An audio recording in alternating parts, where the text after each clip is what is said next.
नमस्कार दोस्तों, स्वागत है आपका आपके अपने YouTube चैनल पर। तो दोस्तों, रीट पात्रता शिक्षक भर्ती 2024 को लेकर दोस्तों आप सबके लिए इस समय की बहुत बड़ी अपडेट है। इस वीडियो में दोस्तों हम बात करने वाले हैं रीट के दोस्तों लेवल 1 यानी कि 1 से 5वीं तक के लिए जो प्राइमरी लेवल की पेपर होता है दोस्तों, पात्रता एग्जाम, उसके लिए दोस्तों आपके सिलेबस को लेकर सिलेबस में क्या बदलाव है।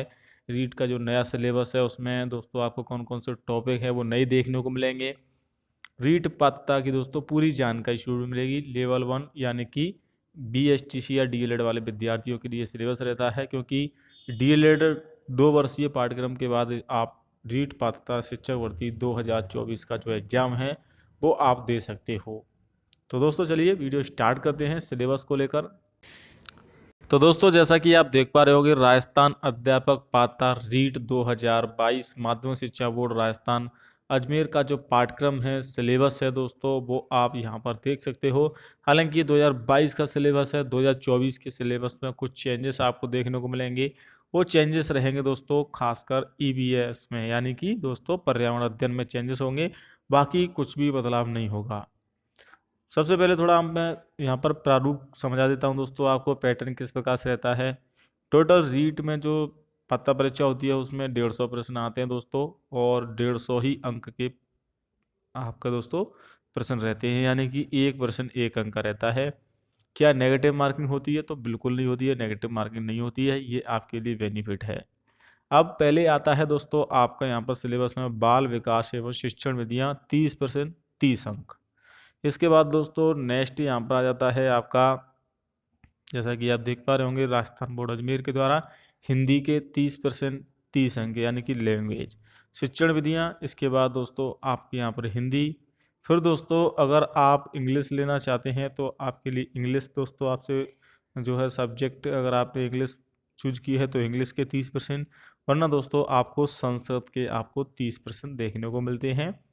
अधिकतर विद्यार्थी हिंदी प्लस संस्कृत यूज करते हैं। काफ़ी सारे विद्यार्थी हिंदी प्लस इंग्लिश, जो इंग्लिश मीडियम वाले होते हैं, लेकिन हिंदी दोनों में कॉमन रहती है। इंग्लिश मीडियम वाले इंग्लिश, अगर हिंदी मीडियम है तो आपको संस्कृत लेनी होती है, या अगर आप संस्कृत हैं तब भी आपको संस्कृत ही आपको देख। इसके बाद दोस्तों ये लैंग्वेज है, जैसे कि गुजराती वगैरह है, और भी दोस्तों आपकी सिंधी है, पंजाबी है, ये सभी आपकी लैंग्वेज हैं दोस्तों। अगर आप इस इन सब्जेक्ट जो लैंग्वेज लेना चाहते हैं तो इनको भी ले सकते हैं। इसके बाद दोस्तों आपका नेक्स्ट यहाँ पर जो सिलेबस रहता है दोस्तों, वो है आपका, ये दे सकते हैं मैथ। जी हाँ दोस्तों, मैथ और प्लस आपके दोस्तों इसमें 30% जो पूछे जाते हैं वो है आपकी, ये देख सकते हैं गणित, तो सबके लिए कॉमन है। गणित में 30% 30 अंक के टोटल 5 सब्जेक्ट हैं दोस्तों इसमें, वो मैं आपको बता दे रहा हूँ दोस्तों। यहाँ पर 4 सब्जेक्ट हो चुके हैं। लास्ट में आपका आता है दोस्तों EBS, यहाँ पर आप पर्यावरण अध्ययन इसे बोल सकते हैं आप। तो पर्यावरण अध्ययन के 30% 30 अंक के। अब टोटल सिलेबस क्या हो जाता है, चलिए उस पर नजर डाल लेते हैं। सबसे पहले आपका दोस्तों शिक्षक विधियाँ आएंगी। जी हाँ दोस्तों, साइकोलॉजी आप बोल सकते हैं इसको, 30 अंक की। इसके बाद दोस्तों हिंदी 30 अंक की, इंग्लिश प्लस संस्कृत, अगर आप इंग्लिश लेना चाहते हैं तो इंग्लिश के 30%, संस्कृत तो संस्कृत के 30%। इस प्रकार से मान लीजिए आपके पास संस्कृत है तो संस्कृत के 30%। फिर आता है दोस्तों आपका मैथ 30%। फिर दोस्तों आपका EVS यानी कि पर्यावरण अध्ययन 30%। तो टोटल जो हो जाता है दोस्तों यहाँ पर सिलेबस आपके 150% 150 अंक के।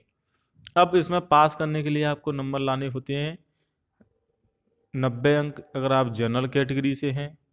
अगर आप जनरल कैटेगरी से नहीं हैं तो आपको 82 अंक लाने होते हैं, जैसे कि SC है, ST है, EWS है, MBC कैटेगरी है, या फिर दोस्तों OBC कैंडिडेट है। तो इतने नंबर की आपको तैयारी करनी है दोस्तों 150 में से, तो आप ये मान के चलिए कि आपका रीट पास हो जाएगा। अब यहाँ पर थोड़ा हम नजर डाल लेते हैं टॉपिक वाइज। देखिए सबसे पहले पर्यावरण अध्ययन देख लेते हैं, क्योंकि ये सबके लिए कॉमन है। इसमें परिवार संबंधी आपसे प्रश्न पूछे जाते हैं, वस्त्र एवं आवास, व्यवसाय, हमारी सभ्यताएं जो राजस्थान GK है दोस्तों, ये आपको नहीं पढ़नी है। परिवहन एवं संचार है, अपने शरीर की देखभाल है, सजीव जगत है दोस्तों। इसके अलावा जल है, हमारी पृथ्वी व अंतरिक्ष है, पर्वतारोहण है दोस्तों, पर्यावरण अध्ययन के क्षेत्र में संकल्पना है, और इसकी थोड़ी शिक्षण विधियाँ आ जाती हैं जो आपको यहाँ पर देखने को मिल जाती है। तो ये हो गया आपका दोस्तों सिलेबस। कठिनाई का स्तर जो रहता है दोस्तों वो आपका यहाँ पर स्तर सेकेंडरी कक्षा यानी कि 10वीं कक्षा तक की जो पुस्तकें हैं वहाँ से आपका सिलेबस अधिकतर आपसे पूछा जाता है। अब थोड़ा यहाँ पर अब और देख लेते हैं दोस्तों मैथ में क्या क्या आता है। मैथ में 1 करोड़ तक की पूर्ण संख्याएं हैं, स्थानीय मान हैं, तुलनाएं हैं, गणितीय संक्रिया हैं, जोड़, बाकी, गुणा, भाग, भारतीय मुद्रा, ये प्रश्न है। फिर भिन्न की अवधारणाएं दोस्तों आपसे पूछी जाती हैं, भिन्न, समान भिन्न, उचित भिन्नों की तुलना, मिश्र भिन्न, असमान भिन्न। फिर इसके बाद एक एक नियम, औसत, लाभ, हानि, ये आपसे सरल ब्याज ये पूछे जाते हैं टॉपिक दोस्तों। इसके बाद यहाँ पर जो समतल वक्र तल है, गणित की प्रकृति, तर्क शक्ति, गणित की महत्व है, औपचारिक अनौपचारिक विधियां हैं दोस्तों गणित की, ये सभी आपसे पूछी जाती हैं। तो 30 प्रश्न 30 अंक की गणित हो गया। आपकी दोस्तों ईवीएस हो गई। इसके बाद आती हैं दोस्तों यहाँ पर आपकी सेकंड लैंग्वेज। 2 लैंग्वेज होती हैं इसमें। फर्स्ट लैंग्वेज जैसे कि सेकंड लैंग्वेज दे सकते हैं भाषा द्वितीय संस्कृत। इसमें एक पठित गद्यांश से आधारित निम्नलिखित प्रश्न आपसे पूछे जाते हैं, जैसे कि शब्द रूप है, धातु है, विभक्ति है, उपसर्ग है, प्रत्यय, संधि, समास, सर्वनाम, ये सभी आपसे पूछे जाते हैं। इसके अलावा दोस्तों इसमें और भी आपका जो सिलेबस है जैसे कि वाक्य हैं, मुहावरे हैं, लोकोक्ति हैं, चिन्ह हैं, विराम हैं, ये आपके हिंदी के सिलेबस है दोस्तों।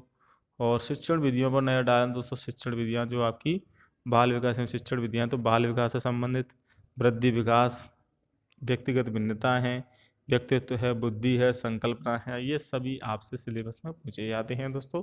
इस प्रकार से जो पेपर है आपका 150 अंक का आता है। तो मैंने यहाँ पर मोटा मोटा टॉपिक आपको बता दी हैं। अब तैयारी आपको कैसे करनी है वो आप यहाँ पर अपने हिसाब से कर सकते हैं। आपको क्या क्या सब्जेक्ट पढ़नी है उस हिसाब से आप अपनी स्टडी करें। बाकी दोस्तों रीड की मैं क्लासेस जल्दी स्टार्ट करने वाला हूँ, जिसमें एक टॉपिक हम कवर अप करेंगे दोस्तों, और उससे संबंधित जानकारी आपको पूरी अपडेट मिलेगी। तो उसके लिए आप चैनल को सब्सक्राइब कर लें। जय हिंद, वंदे मातरम।